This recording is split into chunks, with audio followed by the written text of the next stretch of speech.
Salut, bienvenue à l'atelier du chalet. Alors tout d'abord, je vous souhaite une bonne année, tous mes meilleurs vœux pour 2020 et énormément et beaucoup de copeaux. Aujourd'hui, nouvelle vidéo sous forme de vlog pour vous apporter des nouvelles tout simplement de l'atelier. Depuis fin septembre, lors de la fabrication du coffre, il n'y a plus de vidéo, tout simplement parce qu'il y a eu de gros changements ici à l'atelier. Et le plus gros changement, c'est que je me suis installé en micro-entreprise depuis fin octobre, ce qui m'a valu en fait de générer pas mal de commandes pour les fêtes de Noël. Alors il y a pas mal de choses que je n'ai pas filmées, que je n'ai pas partagées sur YouTube, malheureusement, parce qu'il fallait avoir de la cadence de production. Donc je vous mets des photos ici. Donc il y a eu différentes créations hein, pendant les 3 mois. Il y a eu des motifs de Noël à suspendre, il y a eu des prénoms chantournés, des Pères Noël en rondins, des décors de Noël à suspendre. J'ai également fait des petits sapins en 3D. Il y a différents prénoms chantournés avec des formes d'animaux, ce qui est une nouveauté pour l'atelier. Et il y a eu des anges de Noël.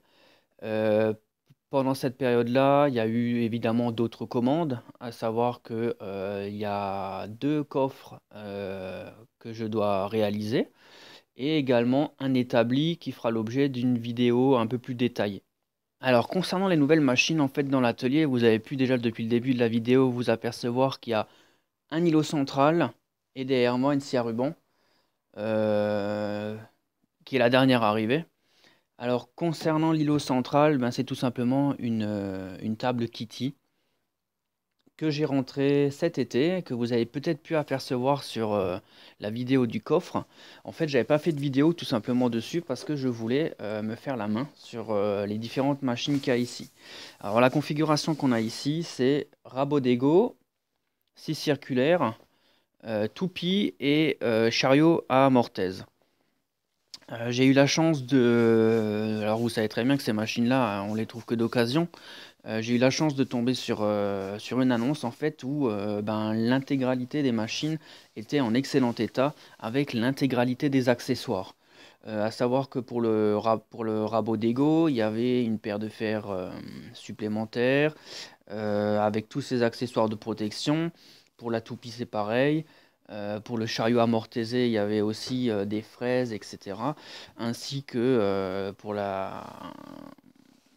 le, pour la scie circulaire, il y avait pas mal de scies de rechange avec l'intégralité des courroies, etc. Il m'a fallu environ 2 3 mois pour pouvoir bien maîtriser l'ensemble des machines et des différentes opérations qu'on peut faire dessus.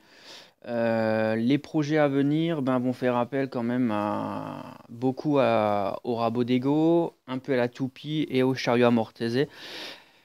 Parce que les nouveaux projets qui vont venir à l'atelier, à savoir des petites chaises, des petits tabourets, l'établi vont faire appel à des assemblages en tenon mortaise, d'où l'utilité d'avoir le chariot amortisé de l'ensemble Kitty. Alors pour ceux qui connaissent cette marque, c'était une marque qui date des années 60-70, qui a perduré jusque fin des années 80. Une marque qui a été fabriquée pas loin d'ici, à Bischwiller. Et en fait, ils ont fait des machines pour le professionnel et l'amateur. Et ils ont décliné toute une gamme de produits comme ça, avec un moteur central qui peut actionner différentes machines à l'aide de courroies. Marque Kitty, une marque franchement que j'adore. C'est quelque chose qui a entre 30 et 40 ans, si c'est pas un peu plus, et quelque chose qui ne bouge pas dans le temps, quelque chose sur laquelle on peut faire confiance. C'est rudimentaire, c'est rustique, mais par contre ça a l'avantage de pas bouger. Il n'y a pas de plastique, ça casse pas. Tant qu'on respecte les règles de sécurité et ça rend le travail plus facile, plus agréable. Concernant la scie circulaire, eh ben, c'est aussi une Kitty. J'ai fait le choix de rester sur cette marque. Donc c'est la Kitty 613. Le modèle qui est juste avant, c'est la 612, qui est une scie qui est complètement en métal, avec des capots en aluminium, etc. J'ai fait le choix de partir sur la 613, tout simplement parce qu'elle est un tout petit peu plus moderne que l'autre.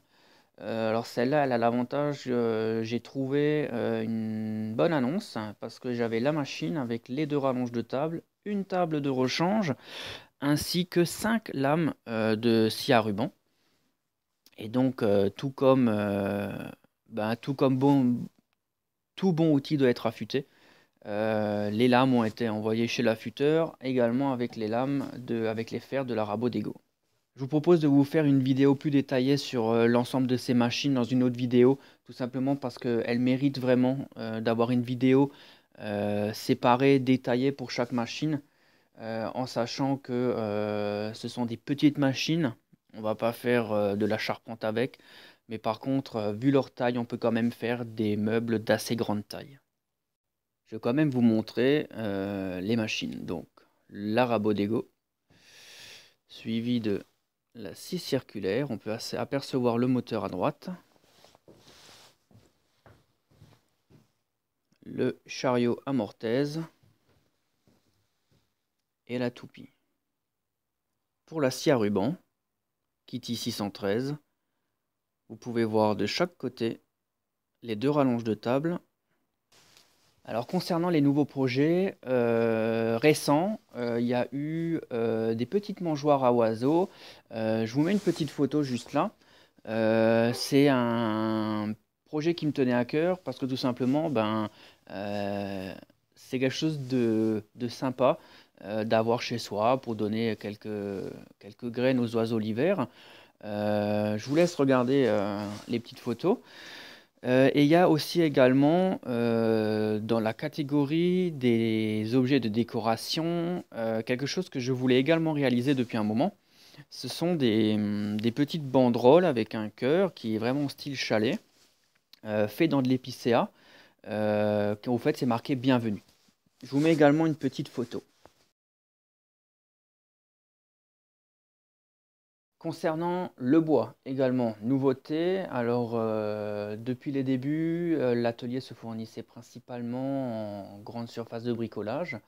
Et depuis environ 2 mois, je me suis rapproché d'une scierie qui en fait travaille 3 essences de résineux, à savoir de l'épicéa, du mélèze et du douglas. Et en feuillu, il travaille aussi du chêne. Malheureusement, ils font pas de hêtre, hein.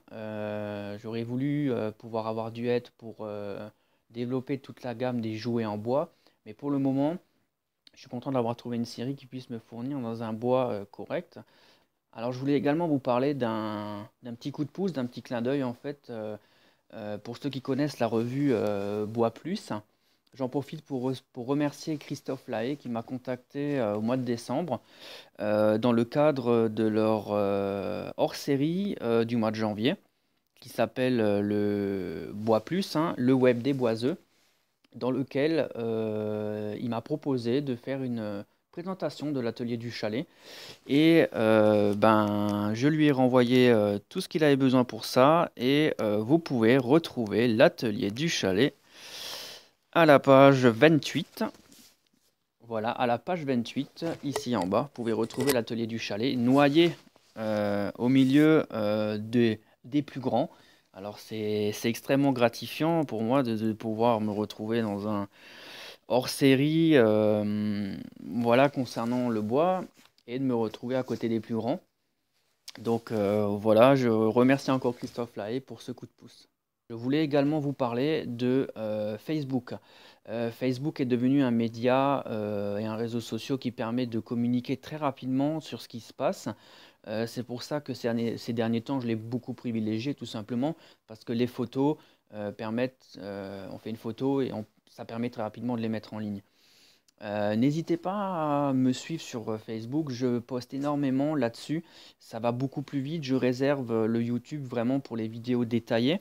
Et j'en profite aussi également pour vous annoncer que je ne sais pas encore tout à fait quand, mais j'ai réfléchi à un micro-format de vidéo pour l'atelier. Un micro-format qui permet en fait de vous montrer des trucs et astuces d'atelier que j'utilise tous les jours ici, de vous les présenter. C'est des petites choses très peu onéreuses qui permettent en fait de se faciliter le travail énormément. Je pense pouvoir vous faire le premier micro-format encore fin de semaine ou ce week-end et le poster dans la foulée. Et en avant-première, je vous dis tout de suite, ça concernera en fait les tables de toutes les machines que vous pouvez avoir. Comment faire pour que votre bois glisse bien sur vos tables et avec quelque chose qui coûte rien. Voilà. Voilà, alors ce vlog numéro 1 touche à sa fin. J'espère que vous avez apprécié d'avoir des nouvelles de l'atelier. Donc là, dans les prochains jours là, qui suivent, va y avoir une production assez intensive. J'ai quelques petites commandes, des prénoms à finir, des animaux prénoms aussi à finir. Et très rapidement, il faut que je commence la confection, la fabrication des 2 coffres qui m'ont été commandés, ainsi que les premiers débits de l'établi. Et à savoir également, j'ai dessiné un petit tabouret chalet en assemblage tenon mortaise, quelque chose que j'avais envie de faire depuis longtemps, qui fera aussi l'objet d'une vidéo. Je vous souhaite à tous encore une bonne année, une bonne santé, je vous souhaite beaucoup de copeaux, et puis je vous dis à bientôt à l'atelier du chalet.